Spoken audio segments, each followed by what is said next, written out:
So the spring sale was responsible for most of my pickups last month, but not quite all of them, and that's what today's video is all about, are the other games that I picked up during March, some of which were on sale, some of which I paid full price for, but yeah, let's just go ahead and jump right in with the first game, which is a beautiful sort of 2.5D extruded action game that has a demo available right now that you can download, and I'm glad that I finally took the leap on it after covering it last year, and that would be Bleak DX.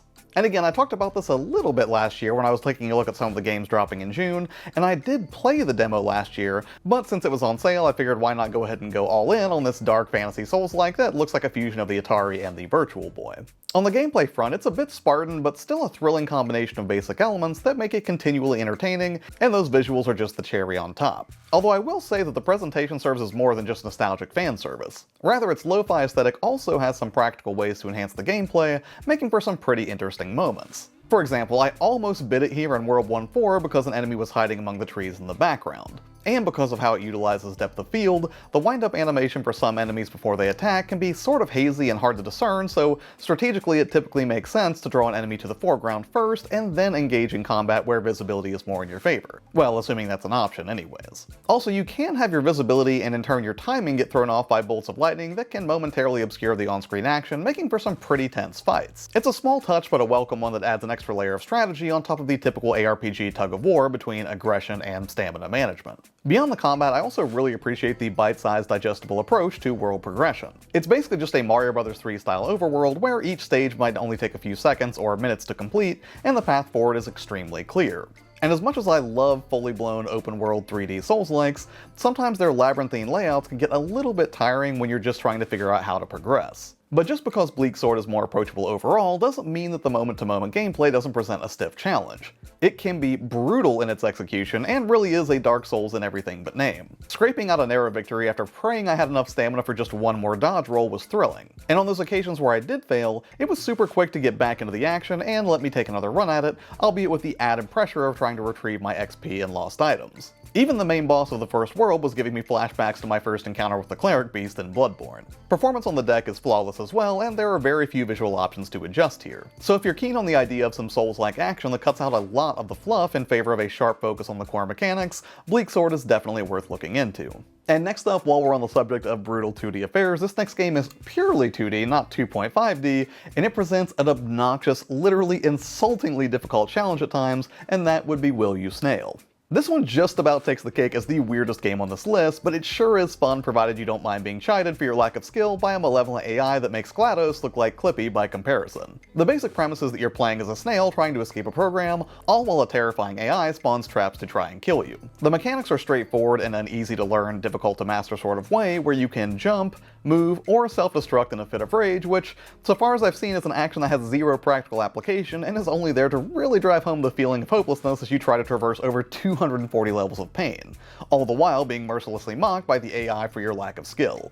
It's an insult so pervasive that even the difficulty selection screen only provides 4 flavors of quote-unquote easy modes, but truthfully all of them are completely brutal. But for all of this difficulty, Will You Snail really is smartly designed with some really nice quality of life features. For example, if you get so frustrated that you want to quit out of your current level and try something else, like secret hunting in a previous level for a break, then you just have to go backwards to get back to the hub world and scroll through all the levels available to you if you want to mix it up. As far as the hazards you'll encounter, you'll have spike traps, bombs, falling blocks, and more. And what makes the difficulty particularly insidious is that standing still in any one spot might spawn a spike trap underneath you, so you have to kind of hurry up and slow down in a lot of cases where you have to wait for the right moment to execute a double jump, but in so doing you'll have to sacrifice your positioning to avoid a spike trap. It's a really neat magic trick that Will You Snail pulls off, whereby you will fail a level precisely because you thought you were about to escape the level. And in that way, I am 100% certain that on some level, Killer Queen had to be an inspiration for the mechanics here. So far I'm having a blast with it, and the AI's constant commentary on my performance, or lack thereof, considering I died over 200 times in the first 30 minutes, is just great fun. And if I didn't know any better, I'd swear that was Kumail Nanjiani doing the voice work here because it just sounds a lot like him. Performance is perfectly smooth on the Steam Deck, and it pretty much has to be when you're dealing with platforming that demands this sort of precision. So if you're the sort that really enjoys punishing yourself with absolutely brutal platforming challenges on par with something like Super Meat Boy, this one's probably going to be worth a look. Next up, slowing down a bit to a more methodical gaming experience, this is a game that I remember seeing frequently on shelves back around the PS3 and 360 era, and it was actually brought to my attention that it was on Steam thanks to Garga Blarg Blarg, which has to be just one of the best names I've seen in the comment section so far, but yeah, that would be the Saboteur, and thanks again Gargablargblog for bringing this to my attention. And again, going into the Saboteur, I was a little bit hazy. Like, I remember the cover art for this game during the PS3 and 360 era, but I always had this gnawing feeling that maybe the game didn't review that well. But looking at Metacritic and poking around a few reviews online, it seems like the game was widely regarded as a pretty solid title. Maybe not exceptional, but certainly good, and in my first 30 minutes or so, I can certainly see both sides. The premise is that you're playing as Sean, an Irish driver in a Nazi-occupied France, who is on the verge of joining up with the resistance to start dismantling Hitler's operations in the region. And right from the jump, I have to say I love this setting, and it immediately struck me as wholly unique. No, fighting Nazis in video games isn't unique, but a street-level look at the encroaching grip of the Nazi party in a more grounded way isn't something that you see a lot of. I wouldn't say it hits Jojo Rabbit levels of poignancy or anything, but the storytelling is really solid so far. Oh, and stylistically they do this thing where parts of the city which haven't been liberated, or at least haven't had their Nazi patrols disrupted, are shown in black and white, and then after you've completed a mission in there, color floods back into the world. I imagine this is a hat tip of sorts to films like Schindler's List, but even though we've seen similar tricks before, I found it to be really touching that they were bold enough to take a more grounded experience set in the era and then go harder on that vision with such a bold metaphor. On the gameplay front, you'll be doing some light Assassin's Creeding through the environment as you work through various sabotage missions, and when you can't sneak away and are forced into fighting, the brawling feels okay but not exceptional by any stretch. I'm still pretty early on in the game though, so it could be that as the perk system gets more fully fleshed out, that Sean will become a greater force to be reckoned with. As for performance, you will need to tweak your settings with the video configuration tool before launching the game.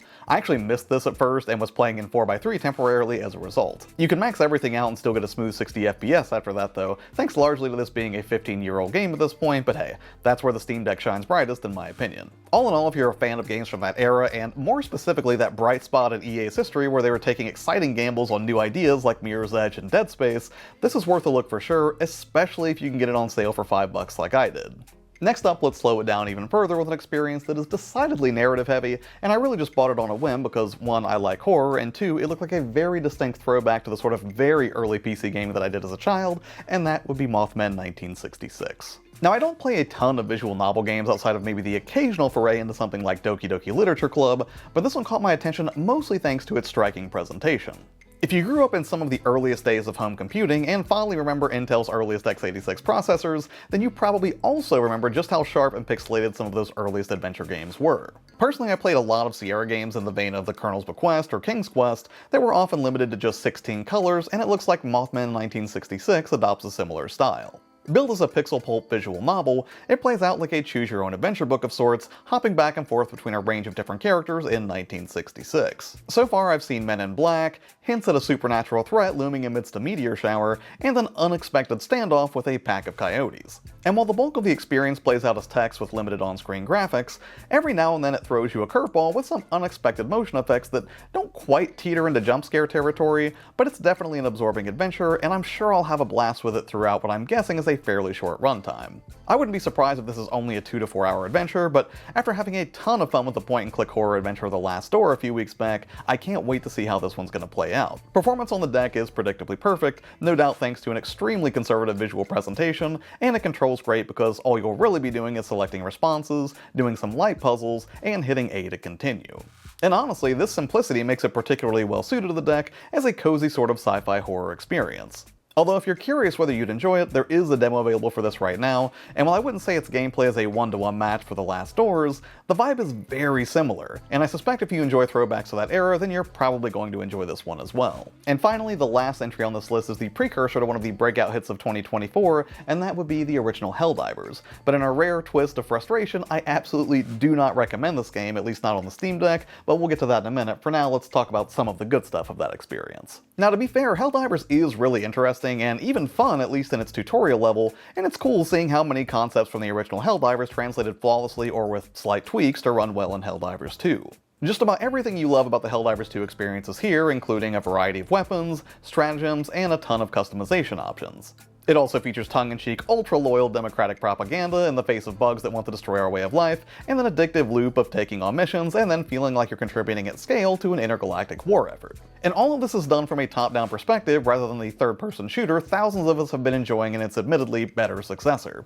Unfortunately, there were two glaring issues with this game for me on the Steam Deck that really held it back in a significant way and ultimately frustrated me to no end. For starters, the load times were absolutely atrocious. Initially running it was, I think, around 5 minutes before I could even get into the tutorial level, and that makes early PS1 load times look pretty breezy by comparison. And once I finished the tutorial and tried to load into the missions proper, it took something like 1 to 2 minutes, which for an arcadey top-down co-op shooter feels like an eternity. Compounding the problem was my second major issue, which admittedly could be something goofy about my setup, but I couldn't shake the feeling that this should have been fixed in the past 8 years since its release, and that is that, for reasons unknown to me, in docked mode the game just kept spawning a second player, my player 2 I guess you could say, that was mirroring all of my movements, and I couldn't figure out how to get rid of it. At first I thought I was missing something obvious, but then I found this community discussion on Steam from 2017 where others were also having the issue long before the Steam Deck ever became a thing. And at first I figured, you know what, whatever, I'll just power through anyways and get the clone player to die, but unfortunately it got really confusing really quickly, and then it got me and my phantom clone killed immediately, meaning that I had to wait again through a really long load time to try again, and yeah, ultimately I just got fed up with the experience, which is not something that happens very often on the channel since typically I try to keep it positive, but hey, if I find something that kinda sucks when it comes to the Steam Deck, I do feel an obligation to go ahead and let you know about it. And again, this might be something I'm missing, but at present I just can't recommend it, which is a shame because everything leading up to the actual missions I really enjoyed, and the performance was good, at least from a frame rate and presentation perspective.